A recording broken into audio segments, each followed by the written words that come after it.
Good evening. It's Sunday, February 17th, 2008, and you're watching another installment of the long-running Jeff Davis Show out of Austin, Texas, now entering its 19th year of broadcasting. My name is Hassan. I'm the co-host. We've got a great show for you tonight. Later on in the studio, Randy Kelton and Deborah Stevens will be joining us to explain to you how, for the past couple weeks, they've been kicking the shit out of your public officials. Should be a good show. What else we got, Jeff? Well, we're going to be talking about this seminar Randy's got coming up. Randy and Deborah's got coming up. We'll get a close-up of that right here. Brave New Books, right? Brave New Books, yep. When is that? If they can't read the show. March 1st, 2008, Brave New Books. What time is that? 10 a.m. At 10 a.m. March 1st at 10 a.m., Brave New Books. And the Rule of Law Seminar. Like Hassan said, folks, what we've got, we do have, if you remember Randy Kelton, about 6 weeks ago, he got arrested in Williamson County, Texas, for attempting to file criminal complaints against public officials. He actually got charged with a couple of things, so we're going to talk about that. And over the last week, they've been going down to Williamson County Courthouse and filing criminal complaints against many of the public officials there. So we're going to get into the latest with all of that. First thing we've got is one of the feature films that I've worked in, one of the many that I've worked in, called The King. I got a copy of it the other day for my birthday, and I'm actually featured in 2 scenes. It's a feature film called, could we get the... Gary, could you go get a close-up of the CD? Of the case. But anyway, you'll see me featured in 2 scenes. The first scene, I'm sitting in a pew. In fact, it looks like I'm just sitting there doing the Jeff Davis television show. Here's the CD for it, The King, directed by James Marsh. The 2 starring actors, there's 2 starring actors, Gael Garcia Bernal and William Hurt. Now, in the second scene we're going to show, it's a background scene, but I actually hug and make physical contact with William Hurt, who is a multi-millionaire star actor. So right there it is. So you can see me in the background there.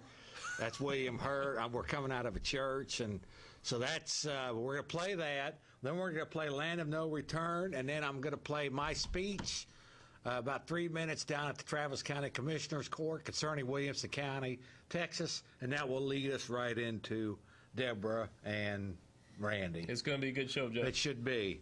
Okay, folks, so without further ado, let's go to The King. All righty.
Church pride. The man who thinks that he's God's special guy, man who just knows he's walking righteously with the Lord, doing his work, yet he's too busy saying praise the Lord to realize the glaring sins in his own life.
Come in here for a second.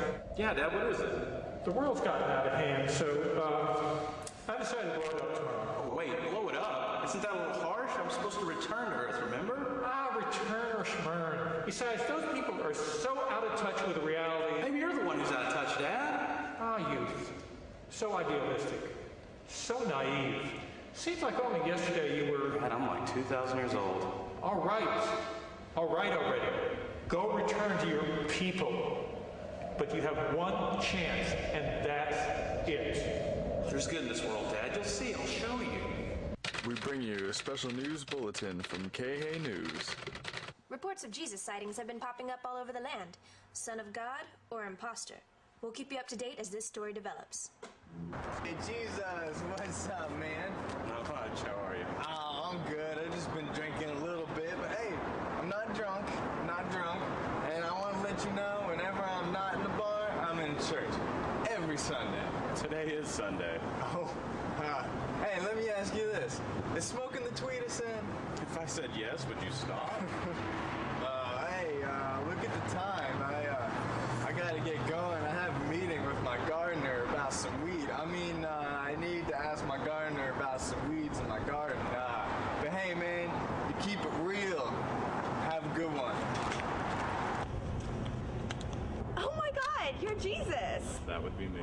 What was the name of that book you wrote? I never wrote a What was the name book. of it? What's the name of it? Is it the discotheque? You mean the Bible? Duh. Okay, so anyway, you know how you parted the Red Sea? What? Okay, so you parted the Red Sea. My father has red hair, and he parts it down the middle. How fucking cool is that? JC, my main man. Oh, what's the shoes there, Jesus? That's imported albino crocodile from Burma. I'm sorry. Forget about it. My name's Andrew Koppeldinger. You can call me Big Tex. Okay. Look here, I've got an idea for a TV show that's going to make us filthy rich. TV show? Actually, it's a reality show. Okay, so somebody on stage brings up a certain predicament. Check this out, man. I was at this party the other night, and this foreign ass bitch was throwing her titties and her ass up in my face and shit, dude. Crowd yells, "What would Jesus do?" And then you shed some sort of light on the subject. Jesus dogs! Get your Jesus dogs! Can't go to heaven unless you get your Jesus dogs. Jesus! You want a wiener? No! I do not want a wiener!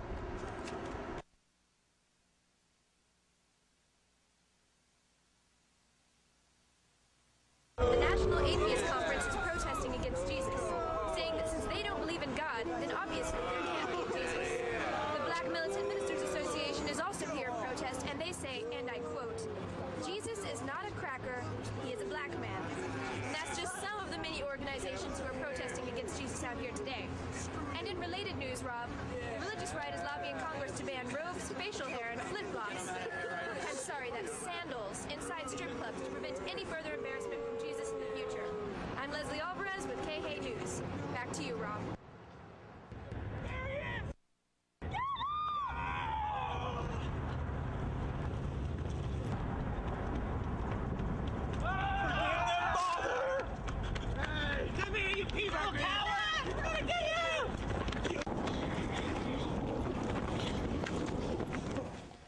Son.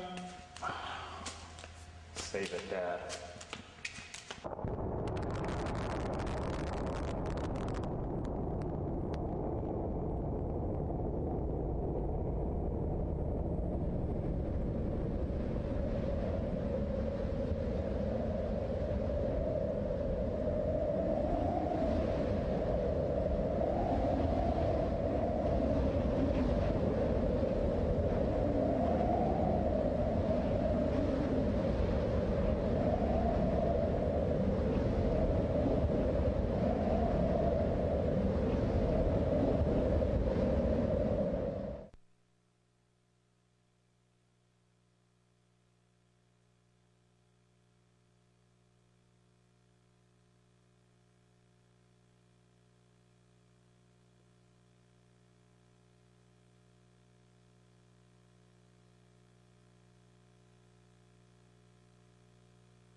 And you're considered a convict that's gonna get, some sort of charge pinned on you regardless. They're gonna find something to pin you or charge you with.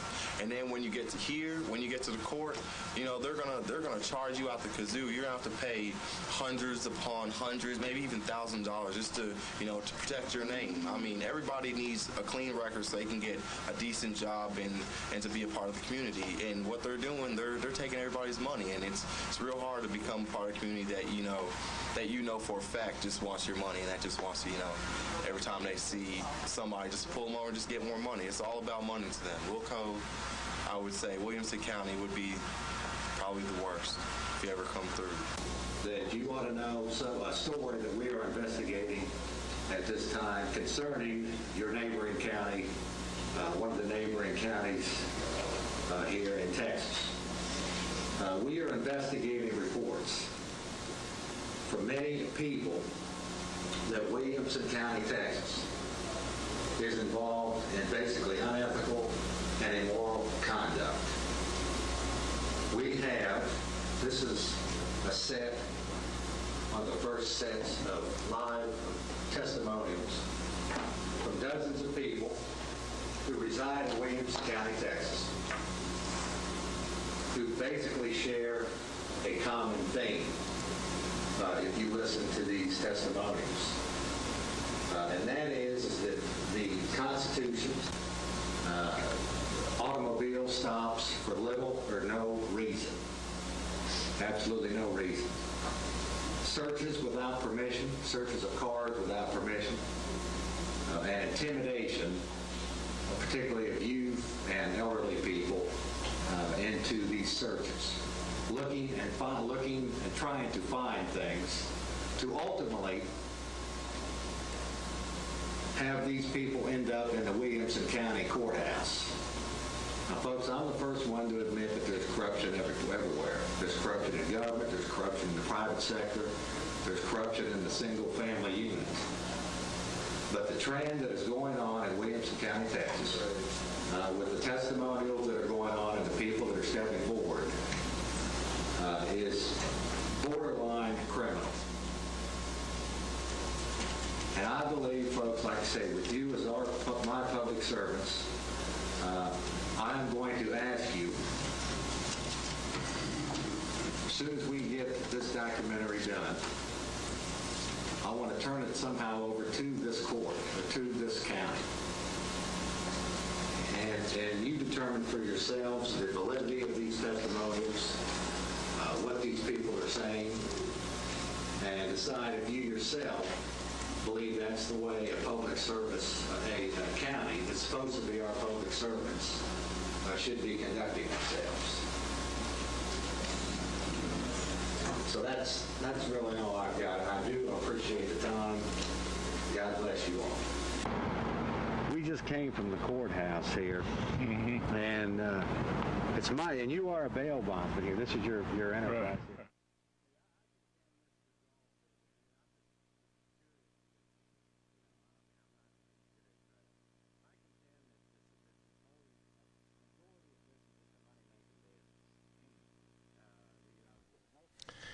You're looking at a live shot of actor, producer, our friend, Mr. Gary Teague. Yay!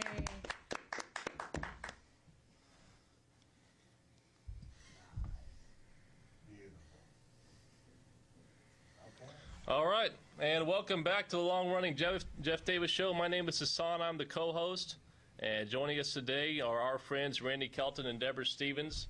Like I said before the break, they've been spending the last couple of weeks kicking the shit out of your public officials. Yes. And they're here today to tell us not only what they went up to, but also what the future holds for Williamson County.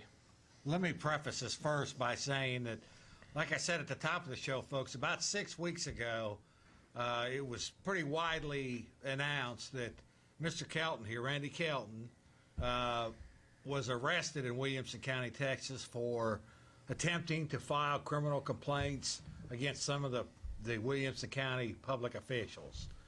He's since had some charges put on him for that. You were taken out in handcuffs, as the news media showed. What exactly? Where are you with the charges? Well, the county attorney sent me a notice that he decided not to prosecute the Class B misdemeanor, interfering with a public servant. And that was the duties of a public servant. And that was an interesting charge because they didn't have any duties.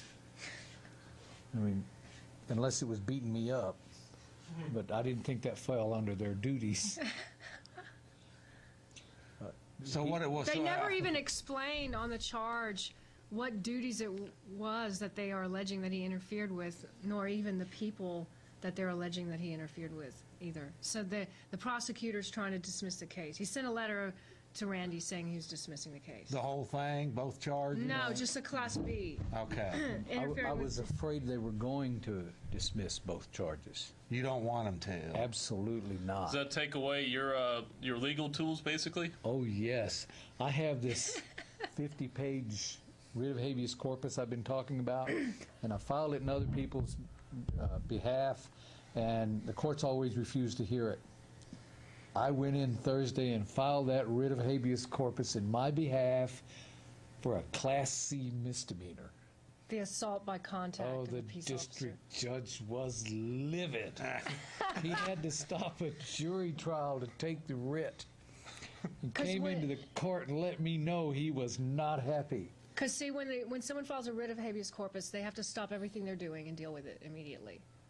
I thought that was suspended, or is that only for terrorists? No. This thing about suspended writ, not real. You have to be designated an enemy combatant. And that's federal anyway. But this is it's a state. extremely difficult to do. There's not but about a half a dozen people that have actually been designated an enemy combatant. Well, I don't know whether you all realize this or not, but there's a promo running on your show, your radio show, that says that all 10 signs have been met. America's heading into martial law. Yeah.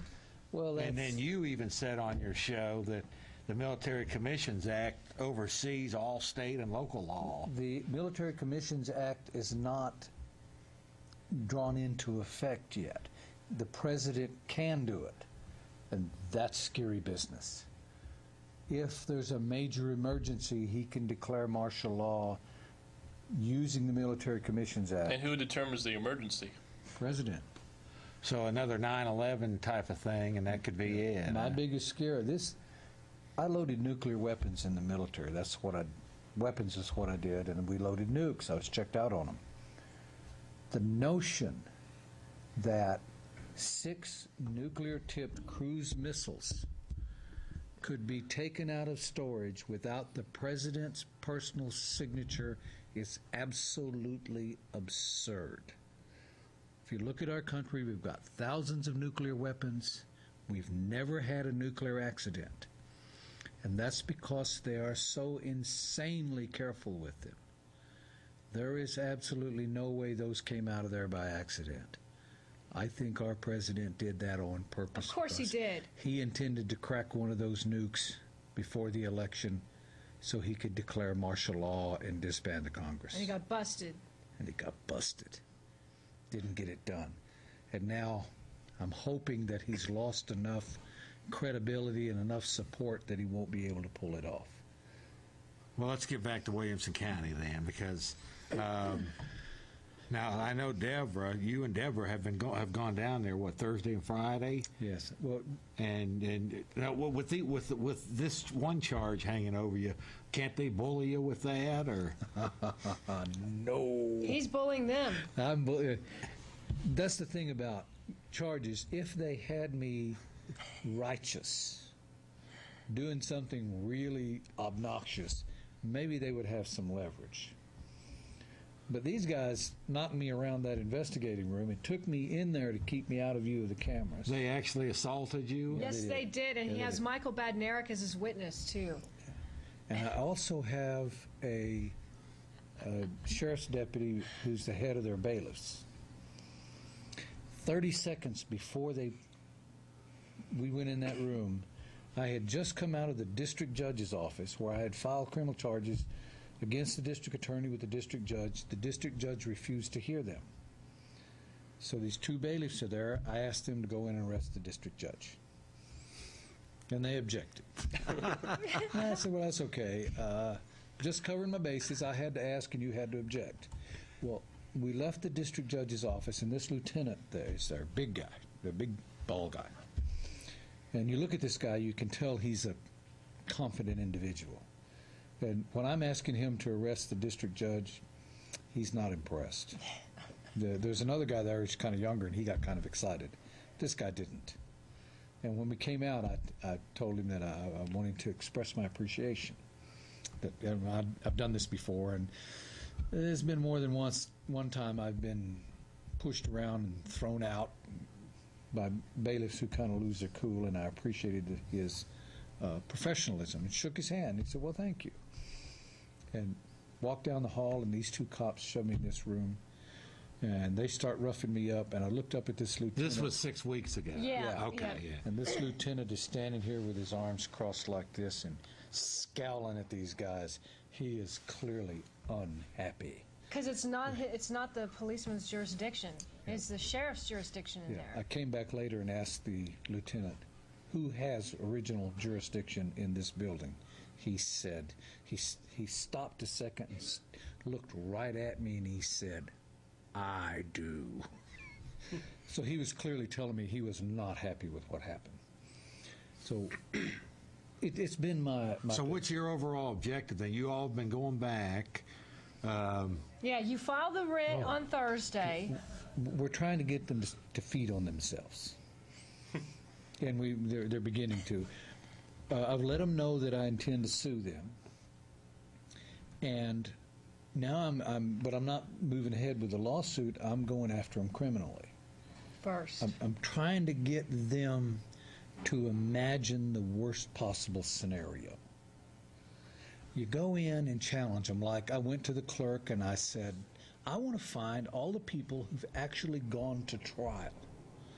Do you have a list of those? No, we don't. How can I find them? I don't know. Well, so I'm working with them, trying to get them to dig to find me these records. Well, what I really want to do is give them information that they'll go give to the prosecuting attorney. So I'm telling them, no, look, I'm doing some research here. What I'm trying to establish is a statistical mean. I just talked to a woman who was arrested a year ago, and they're just now getting her to trial. And she came to trial, but she couldn't go to trial because she got bumped for another guy who had been in here over a year waiting for trial.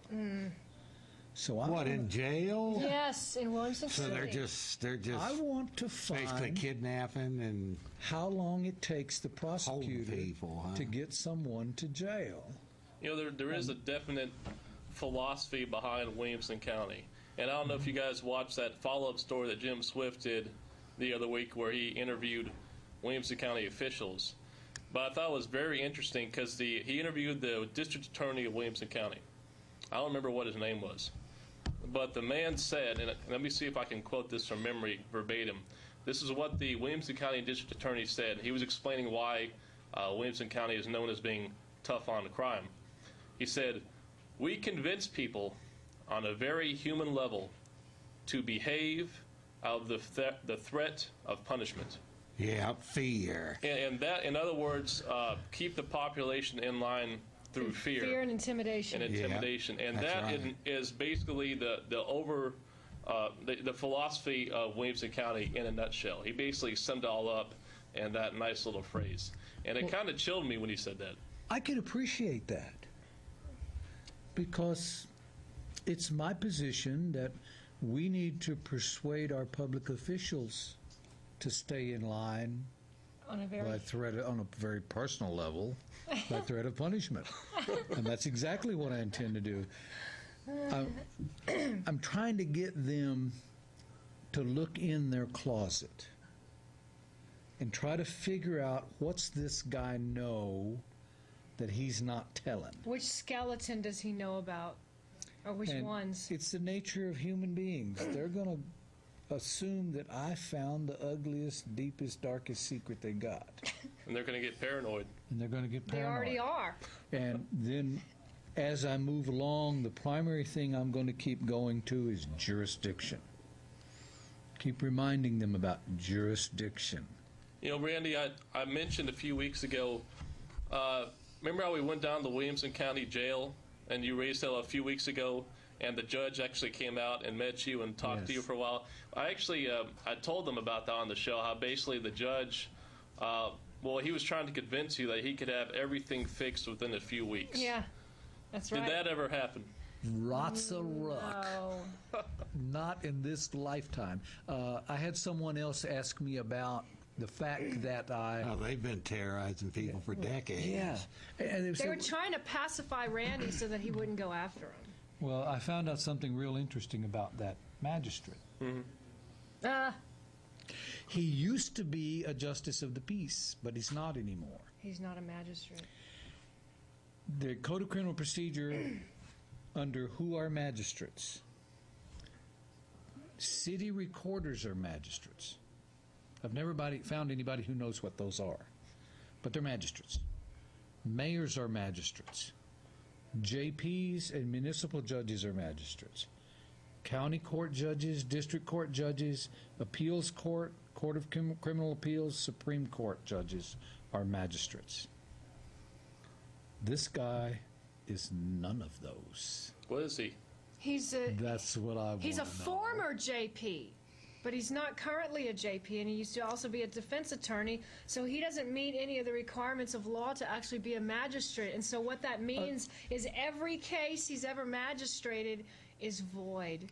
And unless there has been some new provision that I haven't found passed that authorizes jurisdictions to simply appoint someone as a magistrate, they got a problem. And he seemed like such a nice guy. I almost feel sorry for him for what's about to happen to him. Well, it's true what I told him. It's best I go after a nice guy. Well, what's going to happen, and what's the... So let's talk about what happened Friday. Yeah. And how we rate the prosecutor. Well, let me set it up by what happened Thursday. Okay. I filed a writ of habeas corpus with the clerk. While I'm doing this, I talked to the head bailiff when I came in, this lieutenant, and he was at the metal detector, and I told him, I'm glad you're here because I may need you. So I'm going to file a writ of habeas corpus with the court, and the judge may not want to take it. If he doesn't, I'm going to want you to arrest him. Can you call right now and we'll see if it comes He said, well, Mr. Kelton, I'm not going to be arresting a district judge. I said, I know that. But I have to ask, you have to refuse. And I would rather it be you than one of your underlings. He said, fine. So I went, and he said, Mr. Kelton, it will be me. I said, good. So I went down to the clerk, and while I'm trying to get the clerk to take a criminal, to take my writ of habeas corpus. Okay, that's just a test call. Don't worry about it. Coming in behind me was a Texas Ranger. He went up to the clerk and said, I understand you may need my help. And they ushered him in the back. I didn't see it. So I filed the writ. They wanted a $200 filing fee. I told them, not in this lifetime, and asked them not to tell me they wanted a $200 filing fee. Where did they get that number anyway? They called it a civil filing. Are they able to do that under law? No. Nothing I can find. The law I found was 11.051 Code of Criminal Procedure, which says a filing fee for a writ of habeas corpus is prohibited. Now, that's real easy to understand. This pretty much fits the dictionary definition of a mafia protection racket. Or am I wrong? Well, it's a maneuver to try to chill your access to the writ. If they charge you $200 to file it, it makes it a lot harder to file. So I told them they're paying it. And well, the don't law tell says that a filing fee for writ of habeas corpus is prohibited. So I asked them not to tell me that. Go get the elected clerk to tell me that. Because whoever tells me that, I'm going to go out there and get the bailiff and ask him to come in here and arrest him, and I do not want to do that to you. I'd rather do that to the boss. Well, they decided that they would go ahead and issue the writ without payment. Well, that was real big of them. And so I went to the court. They gave me my copy. And I went to the court to see the court coordinator. I opened the judge's office door, and the coordinator's sitting across the room. Her desk is facing me. To my right, in a chair next to a big bookcase, is some tall guy, tan pants, tan shirt, tie, cowboy boots. I looked down and looking through a file. I looked down at him and I thought, that's the judge. good. So I told the clerk that I had a writ of habeas corpus. I wanted to file with him. And I gave her the copy, and she said, well, this is a copy. I understand that. Well, we have to have the original. I understand that. Normally when I do this, the clerk gives me back the file in a red folder, and I give that to the judge. But she didn't do it. She said, well, we'll have to have the original. I said, okay, I'll either go get it or have the clerk bring it to you. And they did. And the clerk told me to wait out in the hall. And I said, heck with that. I went in the courtroom. And when the judge came in with the writ in his hand, he was not a happy camper. And he went out of his way to let me know he was not a happy camper. And I went out of my way to let him know I didn't care what he was.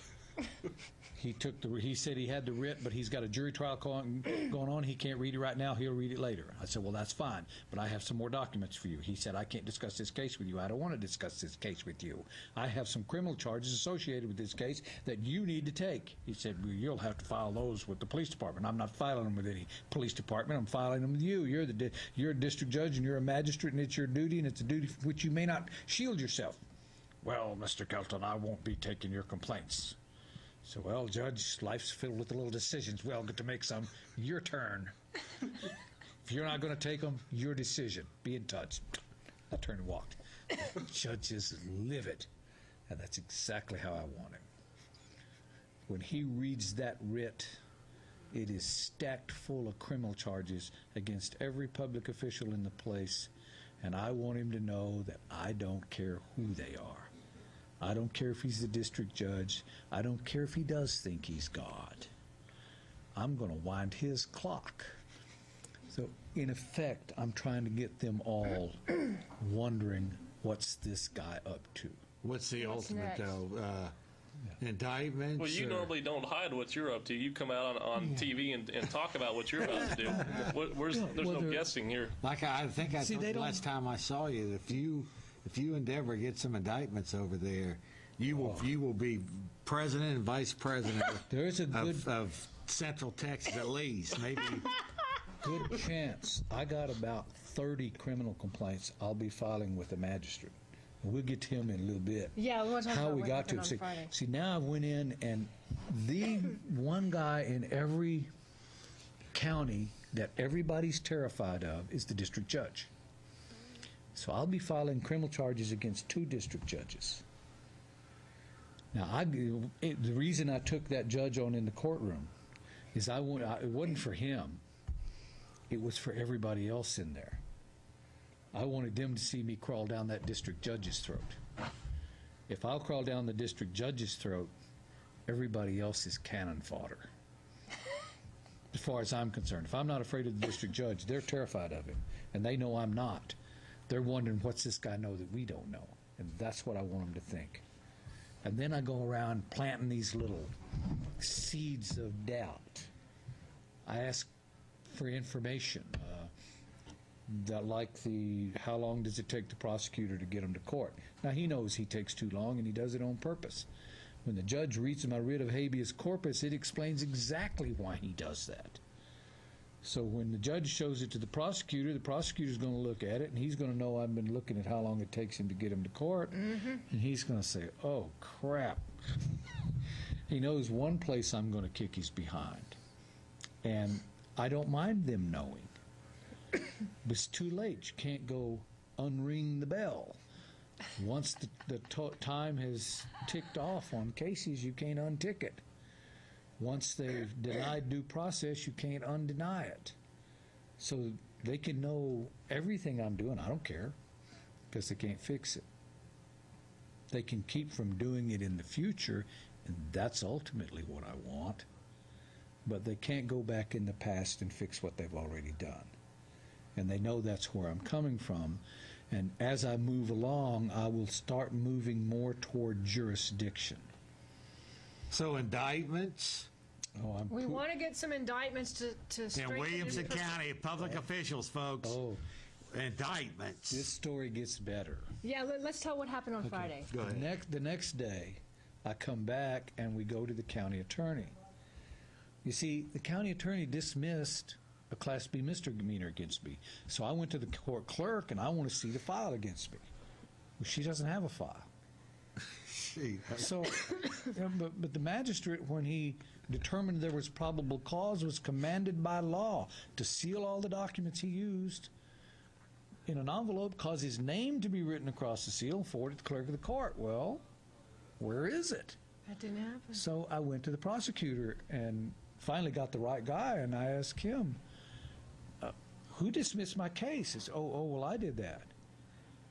Well, how did you do that? He said, well, I did that because I'm the prosecutor. By what authority did you do that? Well, by my authority as a prosecutor. I said, well, that's all nice and good, but I was hoping for something a little more specific. See, by like law, a statute? The prosecutor can't just dismiss a prosecution. He has to file a motion with the court requesting dismissal, and the motion has to be approved by the judge. He can't just decide not to prosecute. There's this notion that prosecuting attorneys have prosecutorial discretion. Well, you see it on Law and Order all the time, don't you? Yeah, and they don't. They do not. In Texas, what the law says is a prosecution commences when a person is arrested or when a complaint is presented to some magistrate. Mm-hmm. For instance, the guy in the jail. A prosecution commenced at that point. 32.02 Code of Criminal Procedure says a prosecuting attorney may not dismiss a prosecution except by submission of written motion to the court of jurisdiction, laying down cause for said dismissal, and on the approval of the presiding judge. It goes on to say a prosecuting attorney may not dismiss a prosecution except by permission of the presiding judge. They said it twice. You'll never see that in another statute. The legislature did not bandy words here. He's forbidden. So the way they get around that is instead of the magistrate sending the records to the clerk, they send it to the prosecutor, so the clerk doesn't know a prosecution ever commenced. Prosecutor doesn't want to prosecute, he just chucks it in the trash. So I told the prosecutor, I said, wait a minute, I spent 29 hours in your jail. Them dragging me out of the cell every 2 hours and having me sign a piece of paper, put me back, drag me out, take a picture, put me back. 29 hours of constant sleep deprivation, constant overstimulation, oversensory stimulation. These are common tactics we used in the military on prisoners that we captured. They're doing to that. subdue them. They're doing that in Williamson County Jail. This is exactly what they were doing. And I went through all of that, and there's not even a charge against me. I can't file motions in my behalf because there is no charge. And then I'm trying to explain to him how I got here, how I get to the fact that that the clerk is supposed to have these records and he's not supposed to have them. All the time, she's in this black outfit and she looked hot. And he's looking at her and back at me, and I'm embarrassing him in front of this hot chick.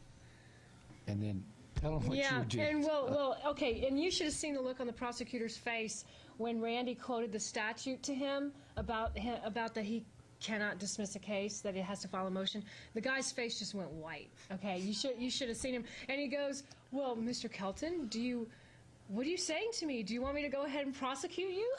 and Randy goes, I want to get those police on the witness stand so they can so I can elicit perjurous testimony from them. And the guy's just is like deer in the headlights, right? And so after Randy's explained to him the process, about the file and what it says by statute, so I interrupted and I said, no, wait a minute, Randy, isn't all this about the fact that there's no file on the court record? There's no file with the clerk of the court about what happened to you at your magistration hearing? And I said, wait a minute.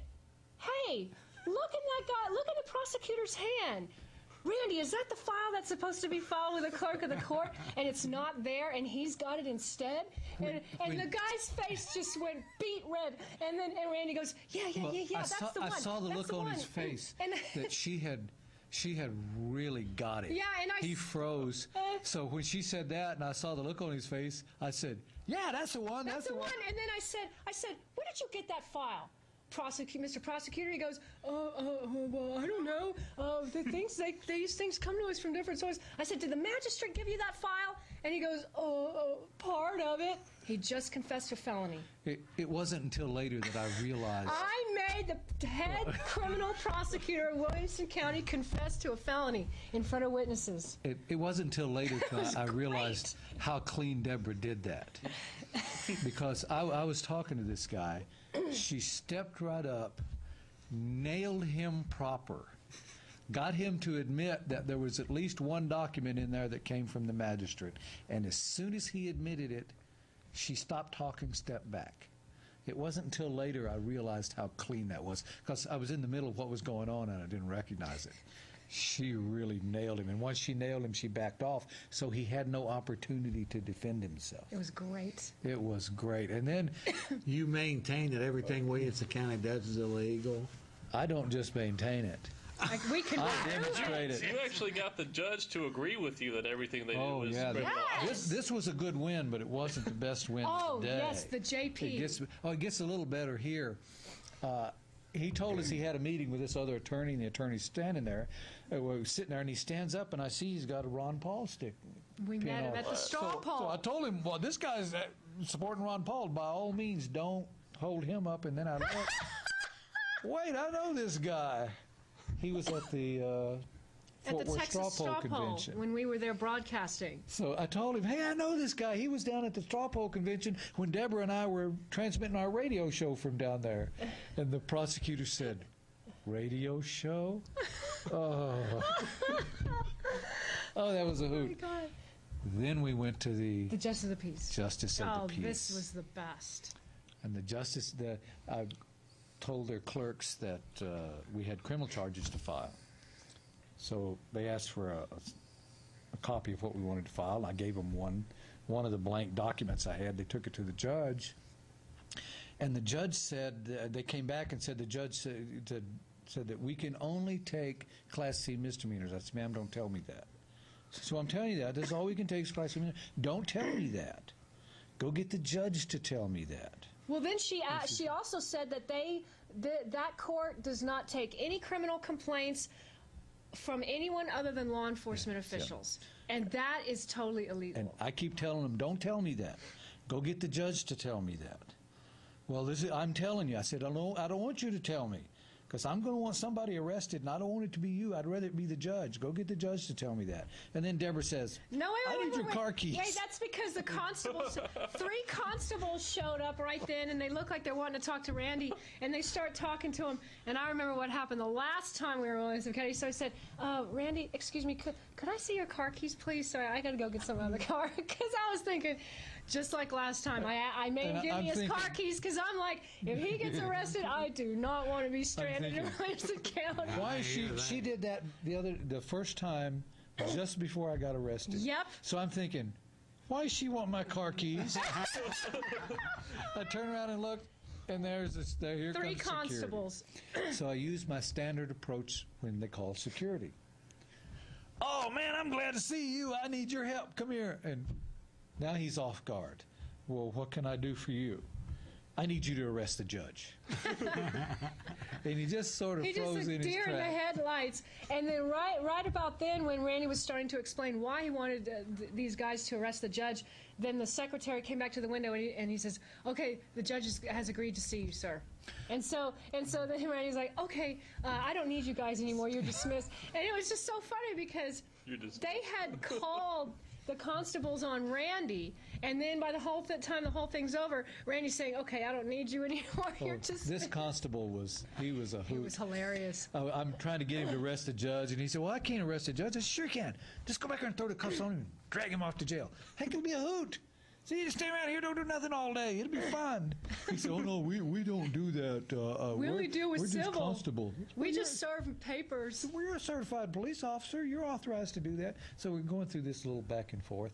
His eyes just glass over. Then when they told us that the judge was coming, I said, oh, darn, you're off the hook. You're going to ruin all my fun. And this corporal, he said, oh, well, in that case, I'm going to go on to the toilet. That's where I was going when this started. Oh, it was a hoot. When the magistrate came out, he didn't come up to the glass window. His clerks were behind. He went way around and came out a side door and came down to talk to us. He shook both our hands. When he stepped out and looked at me, I knew. He has just talked to the county attorney. The county attorney clearly was shaken by what we did to him, and he told this magistrate, be careful, you better go talk to this guy. So the magistrate wanted to take our measure. First thing he wanted to do was feel my handshake, and I gave him a good one. And he was very careful, very cordial, joked, acted like everything was just cool, but told us he couldn't take our complaints, that we'd have to file those with the police department. So, well, I can't do that because I have criminal charges against him. Well, then you'll have to take him to the county attorney. Well, I can't do that either. I got criminal charges against them. Well, then you're going to have to take it to the district attorney. I said, well, he said, don't tell me. Yeah, as a matter of fact, I do. In the end, he told us, well, I told him that my complaints were blank because I wanted to fill them out in front of his clerk so his clerk could verify them. Mm-hmm. He said, well, okay, I'll take these. You can fill out the misdemeanors and sign them, and my clerk will verify them, but you have to sign the felonies in front of me. Yeah, he kept trying to shark out of his duty as a magistrate, and Randy was, basically explaining to him that he's a magistrate and he's required to accept these complaints. And the guy was like, well, he kept trying to back out of it, and then he goes, well, I'll take your complaints, but I'll only take the misdemeanor complaints. And Randy's like, well, now wait a minute, you have to take all complaints, felony and misdemeanor. And then finally the guy was like, okay, look, all right, I'll take all your complaints, but the misdemeanor ones, like you're saying, you can sign them in front of these clerks and for notaries, but the felony complaint you have to sign in front of me.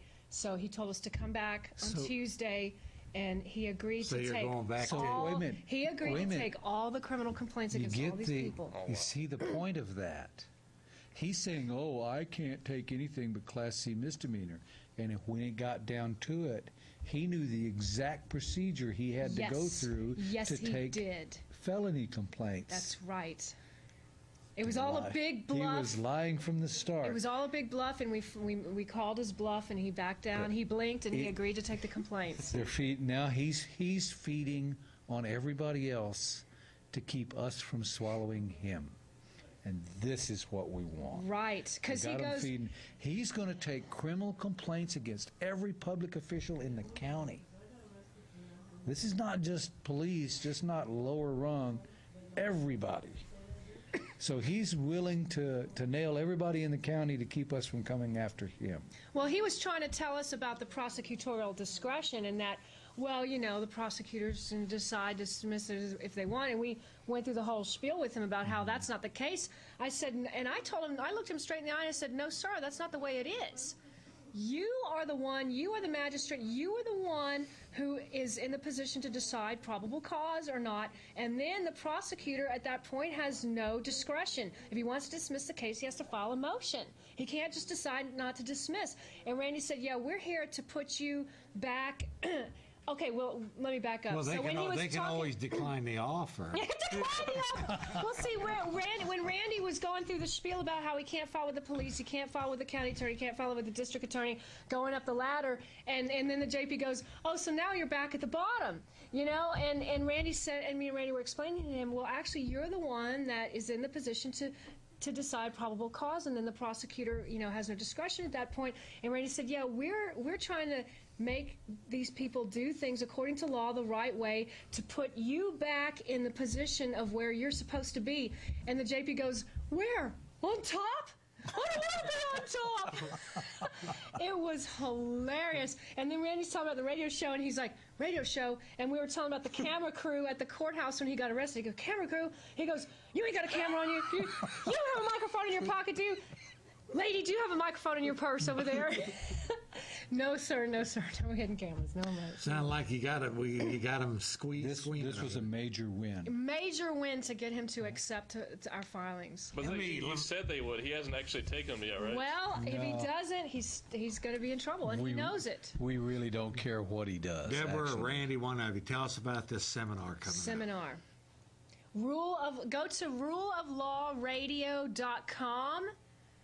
That's our new website, ruleoflawradio.com, where you'll find out more information about the seminar. It's going to be at Brave New Books here in Austin, 1904 Guadalupe Street, March 1st, Saturday, March 1st, from 10 a.m. to 6 p.m. We'll also have an extended Q&A session after 6. For those interested, everyone who attends will receive a CD with blank criminal complaints and an instruction manual of how to fill them out and how to file what and when. Right. That's coming up here. Dismiss charges. Wait a minute. Hold that photo back up. Yeah, hold it back up. Dismiss charges.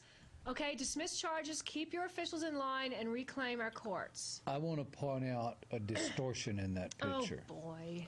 See right there in the middle, she stretched it sideways. I did not. Made my belly look fat. I did not. She did that on purpose. That's us standing right in front of the main entrance, which is no longer an entrance to the Travis County Courthouse. That used to be the main front door, and now it's an emergency exit because they want to route everybody through security at the lower level now. And so once again, their seminar is March 1st, 2008.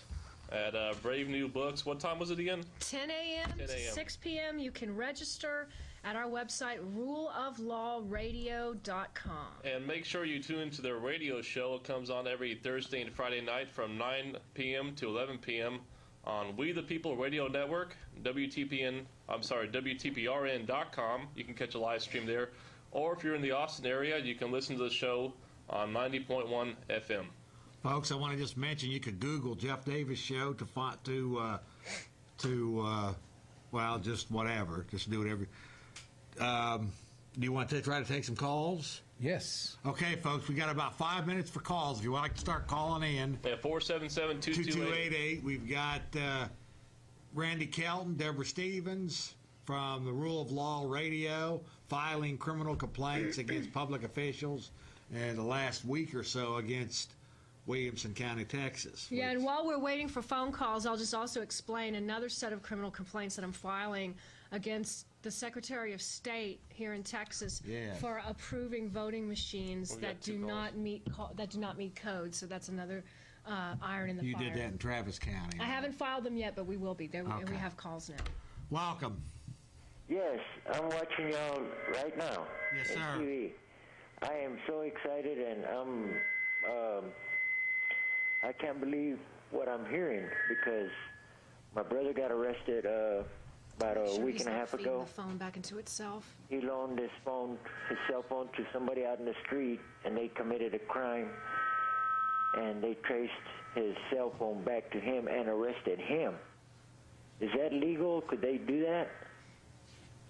Who did this, sir? My brother. No, but who arrested him? They arrested him in Travis County.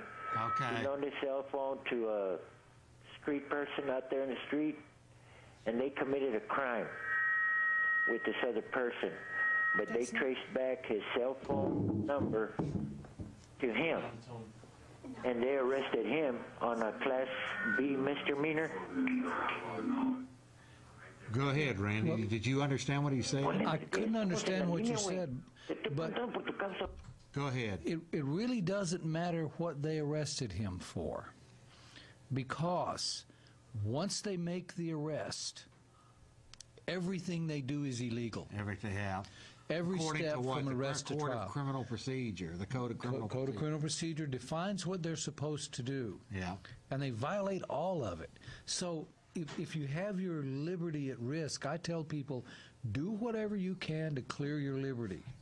Make a deal if you have to. Do whatever you have to.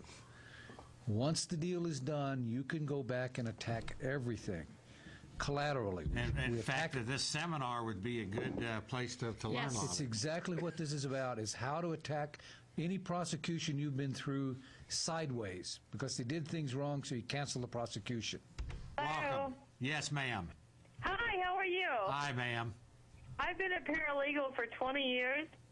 I live in Austin, And I wanted to tell you that your show is outrageous. You guys are awesome.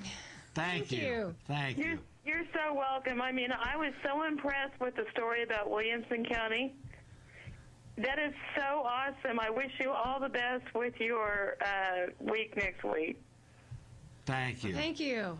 Thank you, ma'am. Thanks so much. And I'm going to come to the seminar. Great. Wonderful. Great. Thank You got you. the time and everything? Yep, I've got it all written down. Thank you. You can register. Have a good night. You can register Thank at you, ma'am. ruleoflawradio.com. Yep. Welcome. Welcome. Hello? Yes, sir. Yeah, about 4 years ago, I was arrested for my third DWI, which you're calling a felony. I've never killed anybody or nothing, just got pulled over 3 times and guilty, you know. Well, anyways, they made me sign a piece of paper saying that I can't vote till I get off probation. I can't ever own a firearm for the rest of my life. And it wasn't even a firearm-related thing. You know, I just went to a party. I didn't take a gun with me or nothing, you know. And I'm kind of wondering is that constitutional or not to do that to people? Or Thank you, sir. Quickly, Randy. Actually, it's in law. If you've been convicted of a felony, you can't. Well, I do think that these DWI laws are getting way out of He wasn't I agree. convicted. Welcome. He wasn't convicted. He's just under prosecution. Are we? About 10 seconds left. Okay, folks. See you next week, same time. Thank you all for being here. Thank the crew. Next week. Thank you. Watch Truth Austin every Monday night, Channel 10, 9 o'clock p.m. Got community?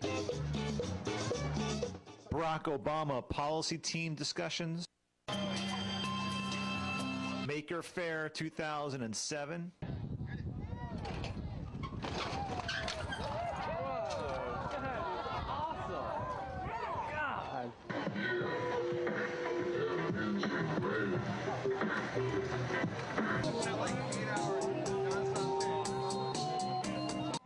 I smell success, folks.